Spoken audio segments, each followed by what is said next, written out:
Welcome. തഹ്മാനാണ്. GI anatomy and physiology video സീരീസിലെ നമ്മുടെ 6ാമത്തെ വീഡിയോ ആണ്. ഈ വീഡിയോയിൽ നമ്മൾ സ്റ്റൊമക്കിനെ കുറിച്ച്, സ്റ്റൊമക്കിന്റെ acid secretion and its regulation. So secretion and regulation അതാണ് നമ്മൾ പറയുക. കഴിഞ്ഞ വീഡിയോയിൽ നമ്മൾ എന്താ കണ്ട? കഴിഞ്ഞ വീഡിയോയിൽ നമ്മൾ ഓൾറെഡി സ്റ്റൊമക്കിനെ പറ്റി കണ്ടു. ആൻഡ് ദിസ് ഡൈജസ്റ്റീവ് പ്രോസസ് രണ്ടും, mechanical digestion and chemical digestion മൊത്തം നമ്മൾ കണ്ടു കഴിഞ്ഞു. സോ സ്റ്റൊമക്കിൽ ആസിഡ് പ്രൊഡ്യൂസ് ചെയ്യുന്നത് ഓക്സിൻറ്റിക് ഓർ പരൈറ്റൽ സെൽസ് ആണ്. സോ ഇതാണ് oxyntic or parietal cells. So we will call it parietal cells. ഇതാണ്. ആൻഡ് പരൈറ്റൽ സെൽസ് എവിടെയുള്ളതെന്ന് പറഞ്ഞാൽ ഒന്ന് ഫണ്ടസിൽ ഇവിടെ ഉണ്ട്, and also in the body. ഇവിടെ കാർഡിയ റീജിയനിലും പൈലോറസിലും ഇല്ല എന്ന് നമ്മൾ പറയുകയും ചെയ്തു. നമ്മൾ ഈ പരൈറ്റൽ സെൽസിന്റെ സ്ട്രക്ചറും കണ്ടായിരുന്നു. നമ്മൾ ഇങ്ങനെ വരയ്ക്കുന്നു, എന്നിട്ട് ഇങ്ങനെ വരയ്ക്കുന്നു, എന്നിട്ട് ഇങ്ങനെ വരയ്ക്കുന്നു. ആൻഡ് ഇറ്റ്സ് കണ്ടെയ്ൻസ് കനാലിക്കുല, ഇവിടെ ന്യൂക്ലിയർ. സോ അതാണ് ഞാൻ ഈ വരച്ചു വെച്ചിരിക്കുന്നത്. ആൻഡ് കുറച്ചും കൂടി ഡീറ്റെയിൽ ആയിട്ട് നമുക്കിനി കാണണം. ആൻഡ് ഈ ഭാഗം, ദിസ് ഏരിയ, ഇതാണ് പരൈറ്റൽ സെൽ. ഈ ഭാഗം നമ്മുടെ ഗ്യാസ്ട്രിക് പിറ്റ് ആണ്. ഗ്യാസ്ട്രിക് പിറ്റിന്റെ ഭാഗത്തേക്ക് തിരിഞ്ഞിരിക്കുന്ന ഭാഗമാണ്, അല്ലെങ്കിൽ ടു ദ ലൂമനിലേക്ക് തിരിഞ്ഞിരിക്കുന്ന. സോ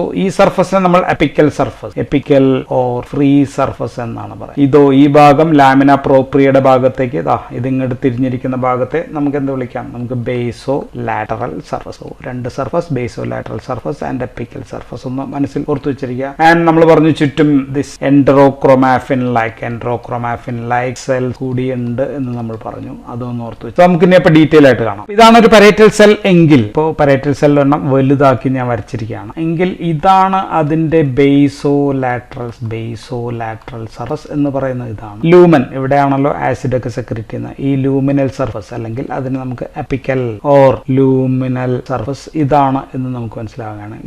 ഈ ഭാഗമാണ് കനാലിക്കുലൈ എന്ന് പറയുന്നത്. This is canaliculi. ഈ കനാലിക്കുലൈ ഇങ്ങനെ തന്നെ എപ്പോഴും ഇരിക്കുകയല്ല, അതിങ്ങനെ പെട്ടെന്ന് അറേഞ്ച് ചെയ്തൊക്കെ വരികയാണ്. സോ അങ്ങനെ പുതിയ കണ്ടുപിടുത്തങ്ങളൊക്കെ ഉണ്ട്. എങ്കിലും തൽക്കാലം നമുക്ക് കനാലിക്കുലൈ ഇങ്ങനെയാണ് എന്ന് നമുക്ക് കരുതാം. സോ ഈ കനാലിക്കുലയുടെ ഇവിടെ ഈ നീല കളറിൽ ഞാൻ വരച്ചിരിക്കുന്ന ഒരു ട്രാൻസ്പോർട്ടർ ആണ്. This is A transport. So ഇതൊരു പമ്പാണ്. ആൻഡ് ഈ പമ്പിനെയാണ് നമ്മൾ പ്രോട്ടോൺ പമ്പ് എന്ന് പറയാം. സോ പ്രോട്ടോൺ പമ്പ് എന്ന് പറയുന്ന ഒരു ട്രാൻസ്പോർട്ടർ ആണ്. പ്രോട്ടോൺ എന്ന് വെച്ചാൽ എന്താ? പ്രോട്ടോൺ മീൻസ് H+ ആണ്. H+ ആണ് പ്രോട്ടോൺ. ഈ പമ്പിന്റെ പേര് H+K+ATPase എന്നാണ്. H+ proton pump. So proton, potassium, ATPase. So energy ചെലവാക്കി, ATPase എന്ന് പറയുമ്പോൾ എനർജി ഉണ്ടല്ലോ, ATP ബേൺ ചെയ്തിട്ട് ADP+ ഫോസ്ഫേറ്റ് ആക്കണം. എനർജി ചെലവാക്കിയിട്ടാണ്. സോ ഇവിടെ രണ്ട് H+നെ കനാലിക്കുലയിലേക്ക് തള്ളുകയാണ്. 2H+ ഇങ്ങോട്ടേക്ക് തള്ളുമ്പോൾ പകരം രണ്ട് 2K+നെ അകത്തേക്ക് എടുക്കും. ഇതാണ് ഈ പമ്പ് ചെയ്യുക. എക്സ്ചേഞ്ച് പമ്പാണ്. So this an exchange pump. So ഈ പ്രോട്ടോൺ പമ്പാണ് final step in the acid സെക്രീഷന്റെ ഫൈനൽ ആളാണെന്നും കൂടി നമ്മൾ മനസ്സിലാക്കുക. സോ രണ്ട് H+ അകത്തുനിന്ന് പുറത്തേക്ക് കളയുമ്പോൾ ഇവിടെ H+ന്റെ എമൗണ്ട്, ഇവിടെ H+ന്റെ amount is decrease. So inside the cell H+ is now decrease. വന്നിട്ടുണ്ട് പകരം അതാരാണ്? അത് പക്ഷേ K+ ആണ്. സോ ചാർജസ് ഓക്കെ, രണ്ടും പോസിറ്റീവ് ആണ്. So electrically it is okay, but here H+ is reduction in H+ in parietal cell. So first step ഇതാണ് ഞാൻ പറയുന്നത്. പരൈറ്റൽ സെൽസിൽ H+ കുറഞ്ഞു because of this pump action. So ഈ H+ ഉണ്ടാക്കാനായിട്ട് നമ്മുടെ സെല്ലിനകത്ത് ഒരു എൻസൈം ഉണ്ട്. അതിന്റെ പേര് കാർബോണിക് അൺഹൈഡ്രേസ് എന്ന് പറയുന്ന എൻസൈം ആണ്. കാർബോണിക് അൺഹൈഡ്രേസ് എന്ത് ചെയ്യും? Carbonic anhydrase carbon dioxide plus water, carbon ഡൈ ഓക്സൈഡിനെയും വാട്ടറിനും കൂടി ചേർത്തിട്ട് കാർബോണിക് ആസിഡ് ആക്കും. Carbonic acid is H2CO3. Carbonic acid എന്ന് പറയുന്നത് ഹൈലി അൺസ്റ്റേബിൾ ആണ് അല്ലെ. അപ്പോ H2CO3 അപ്പൊ തന്നെ H+ഉം HCO3യുമായിട്ട് മാറും, അല്ലെങ്കിൽ പ്രോട്ടോൺ പ്ലസ് ബൈകാർബണേറ്റ് ആക്കി മാറും. This is bicarbonate. So H+ ഉണ്ടാവും തോറും ബൈകാർബണേറ്റും കൂടിക്കൊണ്ടിരിക്കും. H+ ഇങ്ങനെ കണ്ടിന്യൂസ് ആയിട്ട് ഉണ്ടാവും. സോ H+നെ ഇങ്ങോട്ടേക്ക് തള്ളിവിടാം. അപ്പോഴത്തേക്കും ബൈകാർബണേറ്റിന്റെ എമൗണ്ട് ഇങ്ങനെ കൂടിക്കൊണ്ടേയിരിക്കും. ഇവിടെ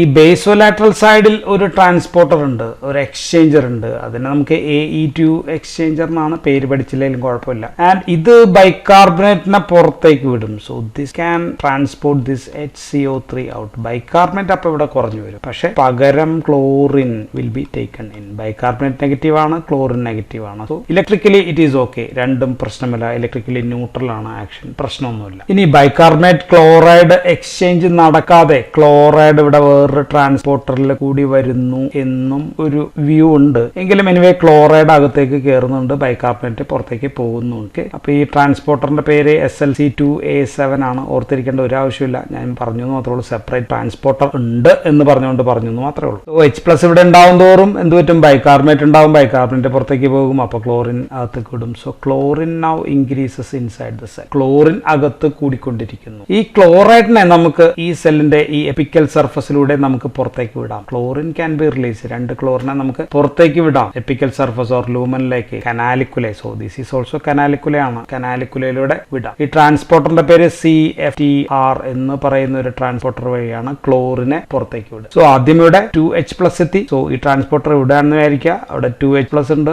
ഇപ്പൊ എന്ത് വന്നു? 2 ക്ലോറിനും വന്നു. രണ്ടുപേരും ലൂമനിലുണ്ട്. ഇവിടെ വെച്ച് രണ്ടുപേരും ഒന്നാവുകയാണ്. സോ രണ്ടുപേരും കൂടി ഒന്നാകുമ്പോഴത്തേക്കും HCl 2HCl പ്രൊഡ്യൂസ് ചെയ്തു. ഹൈഡ്രോക്ലോറിക് ആസിഡ് ആയിട്ട് ഒന്നിച്ച് ജീവിക്കാൻ തീരുമാനിക്കുകയാണ്. സോ HCl സെക്രീഷൻ ഇപ്പൊ പൂർത്തിയായി. So this is how hydrochloric acid is produced. H+ഉം ക്ലോറൈഡും സെപ്പറേറ്റ് ആയിട്ടാണ് ഇതിനകത്തേക്ക് റിലീസ് ചെയ്യുക എന്ന് ഒന്ന് മനസ്സിലാക്കി വെക്കുക. പക്ഷെ നമ്മൾ ഒരാളെ മറന്നു. ആരെയാണ് നമ്മൾ മറന്നത്? H+ പുറത്തേക്ക് പോകുമ്പോൾ ആദ്യം അകത്തേക്ക് കയറിയ പൊട്ടാസ്യത്തിന്റെ അവസ്ഥ ഇപ്പൊ എന്താണെന്ന് ആരും ചോദിക്കുന്നത്. സോ ഈ പൊട്ടാസ്യം നമ്മളൊന്നും പറഞ്ഞില്ല. പൊട്ടാസ്യം എന്ത് ചെയ്യുന്നു വെച്ചാൽ, പൊട്ടാസ്യം നമുക്കറിയാം, പൊട്ടാസ്യം പുറത്തേക്ക് പോകാനായിട്ട് ഒരുപാട് ട്രാൻസ്പോർട്ടേഴ്സ് ഉള്ളതാണ്. പൊട്ടാസ്യം ചാനലുകൾ ധാരാളമായിട്ട്. സോ പൊട്ടാസ്യം ചാനലിലൂടെ ഇത് കനാലിക്കുലയിലേക്ക് അകത്ത് പോകും. വീണ്ടും ആവശ്യമുണ്ടെങ്കിൽ പൊട്ടാസ്യം അകത്തേക്ക് എടുക്കും, H+ പുറത്തേക്ക് കളയും. സോ വീണ്ടും ഇവിടെ ഇങ്ങനെ സ്റ്റെപ്പ് വിൽ കണ്ടിന്യൂ. ഈ സ്റ്റെപ്പ് കണ്ടിന്യൂ ചെയ്യുമ്പോഴത്തേക്കും HCl ഉണ്ടായിക്കൊണ്ടേയിരിക്കും. സോ ദിസ് പൊട്ടാസ്യം നമുക്ക് റീസൈക്കിൾ ചെയ്തുകൊണ്ടിരിക്കുകയാണെന്ന് നമുക്ക് പറയാം. So this cycle will continue. So ഇതാണ് HCl ഫോർമേഷൻ. HCl ഫോർമേഷൻ ഇത്രയേ ഉള്ളൂ, വളരെ സിമ്പിൾ ആണ്. So this is by parietal cells of the fundic or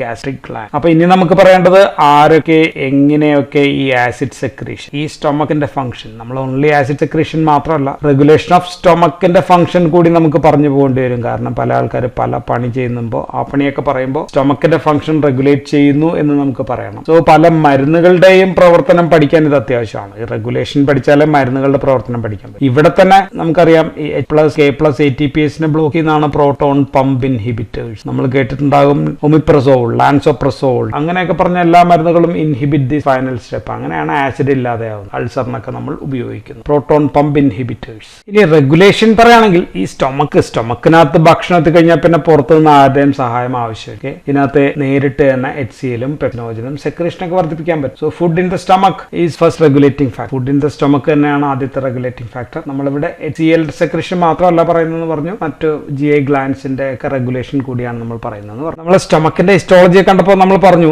ഈ പരൈറ്റൽ സെൽസിന്റെ തൊട്ടടുത്ത് ചുറ്റും enterochromaffin like cells, ECL enterochromaffin like cells കൂടി ഉണ്ടെന്ന് പറഞ്ഞു. സോ അപ്പൊ ഞാൻ ഈ പടത്തിൽ ഒരു എൻഡറോക്രോമാഫിൻ സെൽസ് കൂടി വരച്ചിരിക്കും. And this cell can regulate the functions of this parietal cell. അപ്പൊ നമുക്ക് ആദ്യം ഫസ്റ്റ് മെക്കാനിസം എങ്ങനെയാണെന്ന് പറയാം. This ECL like cells can produce and release histamine. So ഇത് ഞാൻ വരച്ചിരിക്കുന്നത് ഹിസ്റ്റമിൻ ആണ്. ഹിസ്റ്റമിൻ ഉണ്ടാക്കാൻ പറ്റും, ആ ഹിസ്റ്റമിൻ അതിന് റിലീസ് ചെയ്യാൻ പറ്റും. ഈ ഹിസ്റ്റമിൻ പരൈറ്റൽ സെൽസിൽ പോയി പ്രവർത്തിച്ചാൽ പരൈറ്റൽ സെൽസിൽ നിന്ന് കൂടുതൽ ഇതിനെ ആക്ടിവേറ്റ് ചെയ്തിട്ട് H+ സെക്രീഷൻ, HCl സെക്രീഷൻ വർദ്ധിപ്പിക്കാൻ പറ്റും പരൈറ്റൽ സെൽസിൽ. അപ്പൊ ഹിസ്റ്റമിൻ ബൈൻഡ് ചെയ്യാനായിട്ട് ഒരു റിസപ്റ്റർ വേണം. സോ ഇത് G പ്രോട്ടീൻ കപ്പിൾ റിസപ്റ്റർ ആണ്, ഒരു GPCR2 റിസപ്റ്റർ ആണ്. So this will act here and stimulate this H+ secretion കൂട്ടും. സോ HCl സെക്രീഷൻ വർദ്ധിക്കും. സോ ഇതിനെ തടയുന്ന മരുന്നാണ് നമ്മൾ ഫേമസ് റാനിറ്റിഡിൻ എന്ന് പറയുന്ന മരുന്ന്. ഇതാണ് ജസ്റ്റ് ഒന്ന് ഓർപ്പിച്ചു മാത്രം. അപ്പൊ ആദ്യത്തെ ബൈ ഹിസ്റ്റമിൻ ആണ്, ഞാൻ ഒന്ന് എഴുതിയേക്കാം, ഹിസ്റ്റമിൻ എന്ന് എഴുതിയേക്കാം. ഇനി രണ്ടാമത്തെ മെക്കാനിസം എന്ന് വെച്ചാൽ ഈ എൻഡറോക്രോമാഫിൻ ലൈക്ക് സെൽസിന്റെ ഇവിടെ there is some receptor called as CCK2 cholecystokinin 2 receptor. ഇവിടെ സെക്രീറ്റിൻ എന്ന് പറയുന്ന സംഭവം വന്ന് പിടിച്ചു കഴിഞ്ഞാൽ this can in turn stimulate the production of histamine. ഹിസ്റ്റമിന്റെ പ്രൊഡക്ഷൻ വർദ്ധിപ്പിക്കാം. സോ ഹിസ്റ്റമിൻ ചെയ്യുന്നത് എന്താണെന്ന് വെച്ചാൽ അത് കൂടുതലായിട്ട് ചെയ്യും. So further increases the production of HCl. So second is by secretin by acting on CCK2 receptor on enterochromaffin like cell. ഇനി മൂന്നാമത്തെ mechanism, third mechanism again on enterochromaffin like cells. ഇവിടെ receptor വീണ്ടും G പ്രോട്ടീൻ കപ്പിൾ റിസപ്റ്റർ തന്നെയാണ്. ഈ റിസപ്റ്ററിന്റെ പേര് M3 receptor എന്നാണ്. M3 റിസപ്റ്ററിൽ ആർക്കൊന്ന് പിടിക്കാം, acetyl കോളിന് വന്ന് പിടിക്കാം. അത് ഇവിടെ മാത്രമല്ല ഇവിടെയും ഉണ്ട് ആ റിസപ്റ്റർ. സോ M3 ഇവിടെ ഉണ്ട്. സോ അസറ്റൈൽ കോളിൻ വന്ന് ഇവിടെ ഒന്ന് പിടിച്ചു കഴിഞ്ഞാൽ this can stimulate the enterochromaffin like cells and further release histamine. ഇവിടെ വന്ന് പിടിച്ചു കഴിഞ്ഞാൽ നേരിട്ട് this can increase the activity. So ഇങ്ങനെയും actions of HCl secretion കൂട്ടാൻ പറ്റും. So acetylcholine by M3 receptor increase acid secretion. Acetylcholine നമുക്കറിയാം parasympathetic nervous system or vagus nerve വഴിയാണ് ഇത് ആക്ട് ചെയ്യുക. അപ്പൊ ആസിഡ് സെക്രീഷൻ കുറയ്ക്കുന്ന ആരുമില്ലേ എന്ന് ചോദിച്ചു കഴിഞ്ഞാൽ ഇത്രയും പേര് കൂട്ടുമായിരുന്നു. അപ്പോൾ നമുക്കിനി പറയാനുള്ള രണ്ടാൾക്കാരാണ്. ഒന്ന് prostaglandin D2 receptors. PGE2 റിസപ്റ്ററിൽ prostaglandin E2 എന്ന് പിടിച്ചാൽ അത് ഇവിടെയും ഉണ്ട്. പ്രോസ്റ്റാഗ്ലാൻഡിൻ E2 PGE2 ആക്ട് ചെയ്യുമ്പോഴത്തേക്കും ഇത് ഇതിനെ ഇൻഹിബിറ്റ് ചെയ്യും, ഇത് ഇതിനെയും ഇൻഹിബിറ്റ് ചെയ്യും. So decreases HCl production. ഇനി ഇതേപോലെ വർക്ക് ചെയ്യാൻ വേറെ ആരെങ്കിലും ഉണ്ടോ എന്ന് ചോദിച്ചു കഴിഞ്ഞാൽ അത് D സെൽസ് എന്താന്ന് ഞാൻ പറഞ്ഞതാണ്. D സെൽസ് പ്രൊഡ്യൂസ് ചെയ്യുന്ന ആളെ ആരായിരുന്നു? അത് സൊമാറ്റോസ്റ്റാറ്റിൻ ആണ്. അതും this can act on A receptor like this. D cells Zomato somatostatin receptor വഴി അത് this can also decrease HCl secretion. So secretion കുറയ്ക്കുന്ന ഒന്ന് പ്രോസ്റ്റാഗ്ലാൻഡിൻ E2, രണ്ട് നമ്മൾ പറഞ്ഞത് ഡി സെൽസിൽ നിന്നുള്ള സൊമാറ്റോസ്റ്റാറ്റിൻ. സോ ഇത്രയും പേർക്ക് കുറയ്ക്കാൻ പറ്റും. ആൻഡ് ഞാൻ ഈ പറഞ്ഞതെല്ലാം തന്നെ ഇൻട്രിൻസിക് മെക്കാനിസം ആണ്. ഇൻട്രിൻസിക് മെക്കാനിസംസ് എന്ന് വെച്ചാൽ ഇത് സ്റ്റൊമക്കിൽ തന്നെ നടക്കുന്ന മെക്കാനിസം ആണ്. സ്റ്റൊമക്കിൽ പല രീതിയിൽ എത്തിയിട്ട് നടത്തുന്ന മെക്കാനിസംസ് ആണ്. നമ്മൾ ഇത്രയും പറഞ്ഞത് സ്റ്റൊമക്കിൽ നടക്കുന്ന ബേസിക് മെക്കാനിസംസ് ആണ്. ആസിഡ് സെക്രീഷൻ വർദ്ധിപ്പിക്കുകയും കുറയ്ക്കുകയൊക്കെ ചെയ്യുന്ന ബേസിക് മെക്കാനിസം. സോ ഇനി നമുക്ക് phases of gastric secretion. What are the phases of gastric secretion? ഇത് നമുക്ക് മൂന്നാക്കി തിരിക്കാം. ഒന്ന് സെഫാലിക് ഫേസ് ആണ്, സെഫാലിക്. രണ്ടാമത്തത് നമുക്ക് പറയുന്നത് ഗ്യാസ്ട്രിക് ഫേസ് ആണ്, ഗ്യാസ്ട്രിക് ഫേസ്. മൂന്നാമത്തത് ഇൻറ്റസ്റ്റൈനൽ ഫേസ് ആണ്, intestinal phase. So intestinal phase. So ANSന്റെയും എൻഡ്രോക്രൈൻ കൺട്രോളിങ് എല്ലാം വഴിയാണ് ഇത് നടക്കുക. സോ ഇതെല്ലാം നമുക്ക് എക്സ്ട്രിൻസിക് കൺട്രോളിൽ നമുക്ക് പെടുത്താം. So these are extrinsic control. Intrinsic കാര്യങ്ങളെ പുറത്തു നിന്ന് കൺട്രോൾ ചെയ്യുന്നതിനാണ് നമ്മൾ extrinsic control of acid or stomach functions എന്ന് പറയാം. എന്താണ് ഈ സെഫാലിക് എന്ന് വെച്ച് കഴിഞ്ഞാൽ സെഫാലോ മീൻസ് ബ്രെയിൻ എന്നാണ് അർത്ഥം. Encephalitis inflammation of the brain. Hydrocephalus ബ്രെയിനിൽ വെള്ളം നിറയൽ. So cephalo means something related to brain. നമ്മൾ ഭക്ഷണത്തെ പറ്റി ചിന്തിക്കുന്നു, തോട്ട്, ഓർക്കുന്നു, ആലോചിക്കും. ഭക്ഷണം നമ്മുടെ കണ്ണുവെച്ച് കാണുന്നു, ഭക്ഷണത്തിന്റെ മണം മൂക്കിലേക്ക് അടിക്കുന്നു, നല്ല ഭക്ഷണത്തെ പറ്റി ആരെങ്കിലും പറയുന്നു. ഇതൊക്കെ കേൾക്കുമ്പോഴത്തേക്കും നമ്മുടെ ബ്രെയിൻ എഴുന്നേൽക്കുകയാണ്. ബ്രെയിൻ ഇത് എവിടെ നിന്ന് കിട്ടും എന്ന് അന്വേഷിക്കുകയാണ്. ഹൈപ്പോതലാമസ് ഒക്കെ ആക്റ്റീവായി ബ്രെയിൻ അപ്പോൾ തന്നെ ഗ്യാസ്ട്രിക് ജ്യൂസ് സെക്രീഷൻ വർദ്ധിപ്പിക്കും. സോ ഇതിനെ നമുക്ക് അൺകണ്ടീഷൻഡ് റിഫ്ലക്സ് എന്നാണ് നമ്മൾ പറയുക. Unconditioned. So this is through vagus nerve വഴിയാണ് ഈ പരിപാടി നടക്കുക. ഇതാണ് വൺ മെക്കാനിസം. രണ്ടാമത്തത് നമ്മുടെ ഫുഡ് ഇപ്പൊ വായിലെത്തി. ഭക്ഷണം, ഫുഡ് ഇൻ ദ മൗത്ത്. ഭക്ഷണം വായിലിരിക്കുകയാണ്. Food is there in the mouth. So presence of food in the mouth. അപ്പോഴത്തേക്കും enterochromaffin like cells gastrin release ചെയ്യുന്നു, ഹിസ്റ്റമിൻ റിലീസായി, more acid and appetite juice. So അപ്പോഴത്തേക്കും ഇതൊക്കെ കൂടി അപ്പിറ്റൈറ്റ് ജ്യൂസ് എന്നാണ് നമ്മൾ ഇതിന് പറയാം. Appetite juice. ഈ അപ്പിറ്റൈറ്റ് ജ്യൂസിൽ നമുക്ക് കാണാൻ പറ്റുക സെക്രീഷൻ ക്വാണ്ടിറ്റി കുറവാണ്, അളവ് കുറവാണ്. പക്ഷേ HCl കൂടുതലാണ്. ഹൈഡ്രോലിറ്റിക് എൻസൈംസ്, ബാക്കിയുള്ള എൻസൈംസ് ഒക്കെ വളരെയധികം കൂടുതലായിരിക്കും. രണ്ടാമത്തെ ഫേസ് നമ്മൾ പറഞ്ഞത് ഗ്യാസ്ട്രിക് ഫേസ് ആണ്. ഗ്യാസ്ട്രിക് ഫേസ് ആണ് രണ്ടാമത്. ഭക്ഷണം ഇപ്പോൾ നമ്മുടെ സ്വന്തം സ്റ്റൊമക്കിൽ. ഭക്ഷണം ഇവിടെ എത്തുമ്പോൾ സ്റ്റൊമക് വിൽ ഗെറ്റ് ഡിസ്റ്റൻഡ്, അല്ലെ? സ്റ്റൊമക്ക് ഡിസ്റ്റൻഷൻ ഉണ്ടാകും. അപ്പോൾ stretch receptors will get activated. Stretch receptor activate ചെയ്യുമ്പോൾ ഇവിടെയുള്ള നെർവ് ഏതാണ്? ഇവിടെ ഉള്ളത് വാഗസ് നെർവ് ആണ്. വാഗസ് നെർവ് സ്റ്റിമുലേറ്റ് ചെയ്തിട്ട് നേരെ മുകളിലേക്ക് പോകുന്നു. തിരിച്ചു വരുന്നത് ആരാ? തിരിച്ചു വരുന്നതും വാഗസ് നെർവിന്റെ മോട്ടോർ. ഇത് വാഗസ് നെർവിന്റെ സെൻസറി ആയിരുന്നു, ഇത് മോട്ടോറാണ്. സോ അപ്പൊ അതുകൊണ്ട് ഇതിനെ നമ്മൾ വിളിക്കുക വാഗോ വാഗൽ റിഫ്ലക്സ്. വാഗോ vagal reflux. കാരണം രണ്ടും ചെയ്യുന്നത് ഒരാൾ തന്നെയാണ്. വാഗോ vagal reflex. So it's an example for what? Positive feedback മെക്കാനിസത്തിന് ഒരു എക്സാമ്പിൾ ആണിത്. സോ വാഗസ് നെർവ് വഴി വിടുന്ന എന്തിനാണ്? M3 റിസപ്റ്റർ ഇവിടെ ഉണ്ട്. അസറ്റൈൽകോളിൻ ആണ് റിലീസ് ചെയ്യുക. സോ ദിസ് നമ്മൾ ഓൾറെഡി പറഞ്ഞു അസറ്റൈൽകോളിൻ എന്ത് ചെയ്യും എന്ന് പറഞ്ഞു. ഇനി ഇവിടെ പെപ്റ്റൈഡ്സ് ഉണ്ട്. പെപ്റ്റൈഡ്സ്, ഇതിനകത്തുള്ള പെപ്റ്റൈഡ്സ് ഇങ്ങനെ ദഹിച്ചു ചെറിയ പ്രോട്ടീൻ ആയിട്ട് ഇവിടെ എത്തുന്നു. ഈ ആൻഡ്രത്തിനകത്ത് എത്തുമ്പോഴത്തേക്കും ഇവിടെയുള്ള antral G cells in the antrum will release what? Activate ചെയ്തിട്ട് ഗ്യാസ്ട്രിൻ റിലീസ് ചെയ്യും. സോ ഗ്യാസ്ട്രിൻ റിലീസ് എന്താ ചെയ്യുക? Gastrin it can activate the parietal cells. Parietal സെൽസിനെ ആക്ടിവേറ്റ് ചെയ്യുന്നു, കൂടുതൽ HCl സെക്രീറ്റ്. ഓൾറെഡി നമ്മൾ പറഞ്ഞു, കണ്ടതാണ്. സോ അതേപോലെ തന്നെ ഇവിടെ മറ്റേ ആൾക്കാരുണ്ട്. പ്രോസ്റ്റാഗ്ലാൻഡിൻ E2 ഉണ്ട്, ദെൻ സൊമാറ്റോസ്റ്റാറ്റിൻ. ഇവരാണെങ്കിൽ പക്ഷെ എന്താ ചെയ്യുക? ഇവർ ഇൻഹിബിഷൻ ആണ് ചെയ്യുക. So this will inhibit the HCl secretion. So ഇവർ രണ്ടുപേരും കൂട്ടുന്നു, ഇവിടെ കുറക്കും. ഭക്ഷണം സ്റ്റൊമക്കിൽ നിന്ന് അടുത്ത ഭാഗമായ ഇൻറ്റസ്റ്റൈനിലേക്ക് പോവുകയാണ്. സോ ഈ പടം ഞാൻ പരിചയപ്പെടുത്താം. This is nothing but duodenum ആണ്, ആൻഡ് ദിസ് ഈസ് ലിവർ ആണ്, ആൻഡ് ദിസ് ഈസ് പാൻക്രിയാസ് ആണ്. ഇതൊന്ന് മനസ്സിലാക്കി വെച്ചേ. സോ ഭക്ഷണം അപ്പോൾ പതിയെ സ്റ്റൊമക്കിൽ നിന്ന് ഇങ്ങോട്ടേക്ക് പോവുകയാണ്. ഡിയോഡിനത്തിൽ എത്തുന്നു, അല്ലെങ്കിൽ ഇൻറ്റസ്റ്റൈനിൽ എത്തുന്നു. സോ അപ്പൊ ദിസ് ഫേസ് ഈസ് ഇൻറ്റസ്റ്റൈനൽ ഫേസിനെ കുറിച്ചിട്ടാണ്, മൂന്നാമത്തെ ആൻഡ് ഫൈനൽ. ഭക്ഷണം സ്റ്റൊമക്കിൽ നിന്ന് പോവുകയാണ്. പോയി തുടങ്ങുമ്പോഴത്തേക്കും ഇൻറ്റസ്റ്റൈൻ ഗെറ്റ് ആക്ടിവേറ്റ്. സോ ആദ്യം എന്താ ചെയ്യാന്ന് വെച്ചാൽ ഗ്യാസ്ട്രിക് സെക്രീഷൻ ഒന്ന് വർദ്ധിപ്പിക്കും ഫസ്റ്റ്. പക്ഷേ കുറെ അവസാന ഫുഡൊക്കെ ഇവിടെ എത്തുമ്പോഴത്തേക്കും ഗ്യാസ്ട്രിക് സെക്രീഷൻ കുറക്കണം. കാരണം ഇവിടുത്തെ ഫുഡ് തീർന്നു എന്ന് അവർക്ക് മനസ്സിലാവുക. ഓക്കെ, ഫുഡ് കുറഞ്ഞു, ഇനി കുറച്ച് മതി എന്നുള്ളതാണ് ഈ ഇൻഹിബിഷന്റെ അർത്ഥം. സോ ഫുഡ് എത്തുമ്പോൾ ദിസ് ഇൻറ്റസ്റ്റൈനൽ വാൾ, അല്ലെ, ഇത് ഇങ്ങനെ വരയ്ക്കുകയാണെങ്കിൽ ഫുഡ് ഇവിടെ എത്തുമ്പോഴത്തേക്കും ദിസ് വിൽ ഗെറ്റ് ഡിസ്റ്റൻഡ് ആകുമ്പോഴാണ് നമ്മൾ പറയാ എൻറ്ററോഗ്യാസ്ട്രിക് റിഫ്ലക്സ്. സോ എൻറ്ററോ മീൻസ് ഇൻറ്റസ്റ്റൈൻ ആണ് നമ്മൾ പറഞ്ഞു. എൻറ്ററോഗ്യാസ്ട്രിക് റിഫ്ലക്സ്, ഇവിടെ നിന്ന് ഇങ്ങോട്ടേക്ക് ഒരു റിഫ്ലക്സ് പോകും. സോ ഈ ഡിയോഡിനത്തിൽ ഒരുപാട് തരം എൻഡോക്രൈൻ സെൽസ് ഉണ്ട്. ഇവിടെ ഇതൊരു എൻഡോക്രൈൻ ആണ്, ഇതൊരെണ്ണമാണ്, ഇത് മറ്റൊരെണ്ണം മറ്റ് വേറെ പലതരം എൻഡോക്രൈൻ സെൽസ് ഉണ്ട്. ഓരോന്നും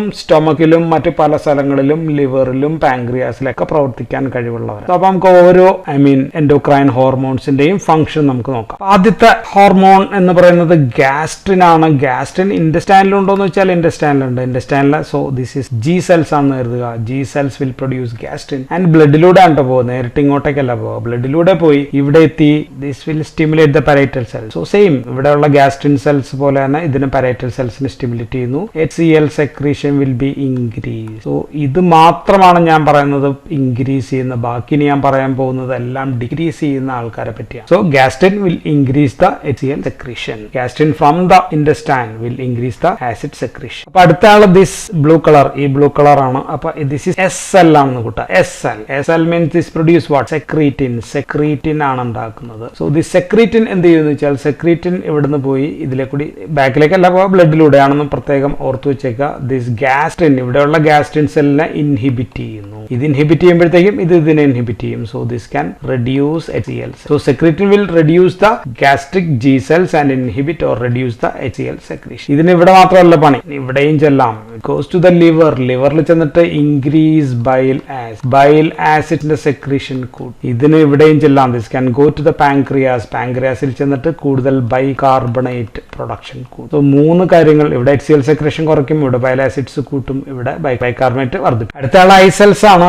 I cells will produce what? I cells will produce cholecystokinin. CCK ഉണ്ടാക്കും. കോളിസിസ്റ്റോകൈനിൻ ചെന്നിട്ട് ഇവിടെ ഇൻഹിബിറ്റ് ദ പ്രോട്ടോൺ പമ്പിനെ തടയും. ആൻഡ് ലിവറിൽ പോയിട്ട് ഇൻക്രീസ് ലിവർ ആക്ഷൻ. ലിവറിന്റെ ആക്ഷൻ കൂട്ടിയിട്ട് ബൈൽ ആസിഡ്സ് ഒക്കെ കൂട്ടും. സോ ബൈൽ ആസിഡ്സ് കൂട്ടും. And also it can go to pancreas. പാൻക്രിയാസിൽ പോയിട്ട് ഇൻക്രീസ് പാൻക്രിയാറ്റിക് ഡൈജസ്റ്റീവ് ജ്യൂസ് ആണ് കൂട്ടുക. പാൻക്രിയാറ്റിക് ഡൈജസ്റ്റീവ് എൻസൈംസിന്റെ അളവ്. So this the function of I cells and cholecystokinin. അടുത്തത് 2 സെൽസ്, K സെൽസ്. ഒന്ന് K സെൽസ് ആണ്, ഒന്ന് L സെൽസ് ആണ്. ഇവ ഉണ്ടാക്കുന്നത് GLPs ആണ്. GLP1 എന്നൊക്കെ പറയും. അതിൽ മൊത്തത്തിൽ നമുക്ക് ഇവയെ ചേർത്തിട്ട് ഇൻക്രെറ്റിൻസ് എന്ന് വിളിക്കും. സോ ദിസ് ഇൻക്രെറ്റിൻസ് എന്താ ചെയ്യുന്നത് വെച്ചാൽ, ഇൻക്രെറ്റിൻ ക്യാൻ ഇൻഹിബിറ്റ് ദിസ് ഗ്യാസ്ട്രിനെ ഇൻഹിബിറ്റ് ചെയ്യുന്നു. ഗ്യാസ്ട്രിൻ കുറയുമ്പോൾ HCl സെക്രീഷൻ കുറയും. ഇവിടെ പോയിട്ട് പാൻക്രിയാസിൽ എന്ത് ചെയ്യും? പാൻക്രിയാസിൽ നിന്ന് ഇൻസുലിൻ സെക്രീഷൻ വർദ്ധിപ്പിക്കും. Insulin increase. ഇൻസുലിൻ വർദ്ധിപ്പിക്കുമ്പോൾ ഗ്ലൂക്കോഗോൺ കുറയ്ക്കുക കൂടി ചെയ്യും.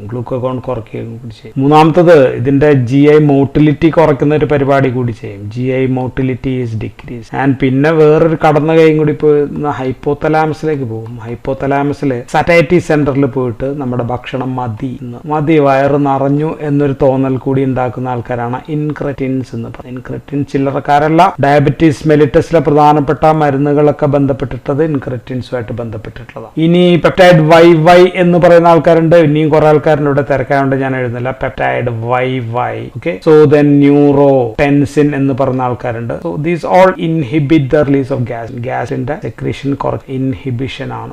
ദെൻ പാൻക്രിയാസിൽ നിന്നുള്ള സൊമാറ്റോസ്റ്റാറ്റിൻ. ഇവിടെ നിന്ന് വരുന്ന സൊമാറ്റോസ്റ്റാറ്റിനും പണിയുണ്ട് കേട്ടോ. സൊമാറ്റോസ്റ്റാറ്റിൻ ഗ്യാസ്ട്രിൻ റിലീസ് കുറയ്ക്കുന്ന പാർട്ടുണ്ട്. സോ മെനി ഹോർമോൺസ് ക്യാൻ എന്താ പറയാ regulate the function of GI secretion വർദ്ധിപ്പിക്കുക, കുറയ്ക്കുക, ഇങ്ങനെയൊക്കെയുള്ള റെഗുലേറ്റ് ചെയ്യുന്ന പരിപാടികൾ ഒരുപാട് ആൾക്കാർ ചെയ്യുന്നുണ്ട്. സോ നമ്മളിവിടെ പറഞ്ഞത് ന്യൂറോ എൻഡോക്രൈൻ ഹോർമോൺസ് അവരുടെ ഫംഗ്ഷൻ ഒക്കെയാണ് പറഞ്ഞത്. അതിനു മുമ്പ് നമ്മൾ ആദ്യം HCl എങ്ങനെയാണ് സെക്രീറ്റ് ചെയ്യുന്നത് പറഞ്ഞു, എങ്ങനെ അതിനെ റെഗുലേറ്റ് ചെയ്യുന്നു പറഞ്ഞു. So that's all in this video. Thank you for watching.